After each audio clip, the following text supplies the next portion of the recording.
கர்த்தரும் இரட்சகருமாகிய இயேசு கிறிஸ்துவின் நாமத்தினாலே இந்த காலை வேளையிலே உங்களை அன்போடு கூட வாழ்த்துகிறேன்.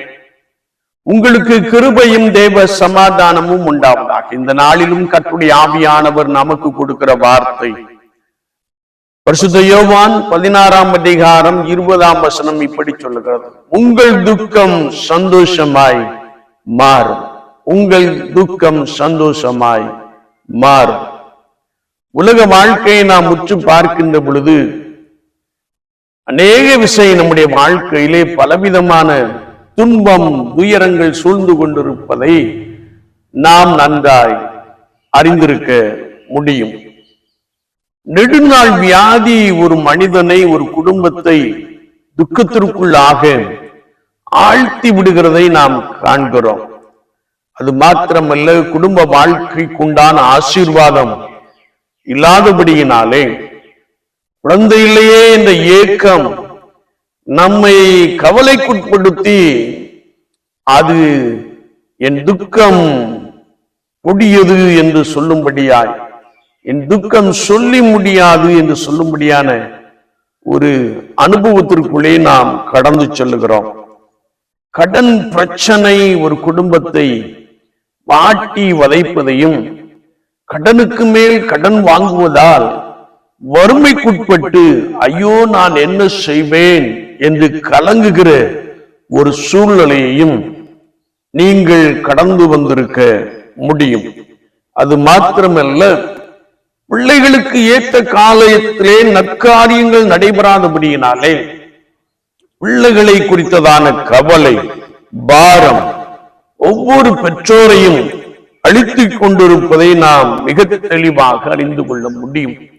பிசாசினால் உண்டான சோதனைகள், பிசாசினால் உண்டான கட்டுகள் சில குடும்பத்தை நிலை உலைய செய்வதையும், அதனால் அவர்கள் துக்கப்படுவதையும், ஒருவேளை வீட்டை விட்டு வெளியே வர முடியாது தலை குனிவு போன்ற நிகழ்வு நடப்பதையும் நீங்கள் நன்றாய் அறிந்திருக்க முடியும்.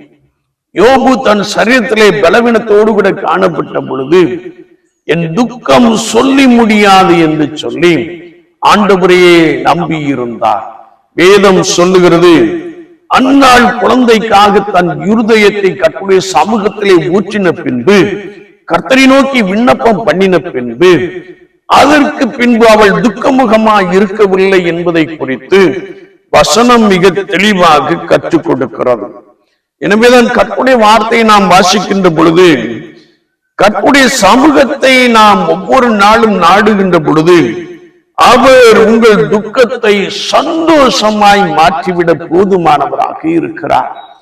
அவர் உங்கள் துயரத்தை, உங்கள் கவலைகளை, உங்கள் துன்பத்தை, உங்கள் துக்கத்தை நீக்கி போட இயேசு கிறிஸ்து வல்லமையுடையவராக காணப்படுகிறார்.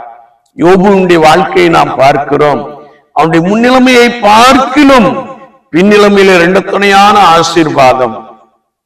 அந்நாளின் இருதயம் கழிகூறும்படியாய் நான் கேட்ட விண்ணப்பத்தின்படி ஆண்டவர் எனக்கு ஒரு ஆண் குழந்தையை கொடுத்தார் என்று சொல்லி மகிழ்கிற ஒரு அனுபவம், துக்கம் சந்தோஷமாய் மாறிவிடுகிற ஒரு அனுபவத்தை குறித்து வேதத்திலே நாம் தெளிவாய் வாசிக்க முடியும். என்னை கேட்டுக்கொண்டு இருக்கிற என் அன்பு சகோதரனே, சகோதரியே, இது போன்ற ஒரு சூழ்நிலையிலே நீ காணப்படலாம். உன் சூழ்நிலை உனக்கு எதிராய் காணப்படலாம். உன் சூழ்நிலை உன்னை கவலைப்படுத்துவதாக காணப்படலாம். ஐயோ எனக்கு எதிர்காலம் இல்லையோ என்று சொல்லி நீ அழுகிற கலங்குகிற ஒரு நபராய் காணப்படலாம். கவலைப்படாதே. உன்னை விசாரிக்கிற ஒருவர் இருக்கிறார். அவர் கர்த்தராகிய இயேசு கிறிஸ்து. அவர் உன் துக்கத்தை சந்தோஷமாய் மாற்றுவேன் என்று சொல்லுகிறார். ஒரே ஒரு காரியம், நீ கர்த்தராகிய இயேசு கிறிஸ்துவை விசுவாசிக்கின்ற பொழுது அவர் தம்மை தேடுகிறவர்களுக்கு பதில் அளிக்கிறார், பலன் கொடுக்கிறார் என்று சொல்லி நீ விசுவாசிக்கின்ற பொழுது ஆண்டவர் உன்னுடைய சூழ்நிலையை அப்படியே மாற்றி போட போதுமானவராக இருக்கிறார். உனக்கு எதிராக வீசிக்கொண்டிருக்கின்ற காற்றை அவர் அமைதல்படுத்த போதுமானவராக இருக்கிறார். எனவே நீங்கள் உங்கள் சூழ்நிலையே உற்று பார்த்து கவலைப்படாதீர்கள். ஐயோ நெடுநாள் வியாதி என்னை கொண்டு போடுமோ என்று சொல்லி நீங்கள் பயப்படாதீர்கள். மாறாக வியாதியின் மத்தியிலும் இயேசு கிறிஸ்து என்னோடு கூட இருக்கிறார். அவரின் துக்கத்தை சந்தோஷமாய் மாற்றுவார் என்று சொல்லி நீங்கள் விசுவாசியுங்கள். அந்த விசுவாசத்தினாலே அற்புதத்தை சுதந்திரித்துக் கொள்ளுங்கள். கர்த்தராகிய இயேசு கிறிஸ்து உங்கள் நடுவிலே அற்புதராய் இருக்கிறார். நாம் ஜெபிப்போம். நேசிக்கிற நல்ல ஆண்டவரே, இந்த புதிய நாளுக்காய் ஸ்தோத்திரம். வார்த்தைகளை கேட்டவர்களுக்காய் ஸ்தோத்திரம். பலப்படுத்தும். நெடுநாள் வியாதி இயேசுவின் நாமத்தினாலே நீங்கி போகட்டும். சரீர பலவீனங்கள் இயேசுவின் நாமத்தினாலே நீங்கி போகட்டும். ஆண்டவரே, குழந்தையை கொடுத்து கர்த்தர் குடும்பங்களை ஆசீர்வதிப்பீராக. ஆண்டவரே, கடன் பிரச்சனை எல்லாம் நாமத்தினாலே நீங்கி போகட்டும். கர்த்தர் அற்புதங்களை செய்வீராக. இவருடைய துக்கம் இயேசு கிறிஸ்துவின் நாமத்தினாலே சந்தோஷமாய் மாறட்டும். விசுவாசத்தினாலே சுதந்திரத்துக்குள் கிருபைத்தார்.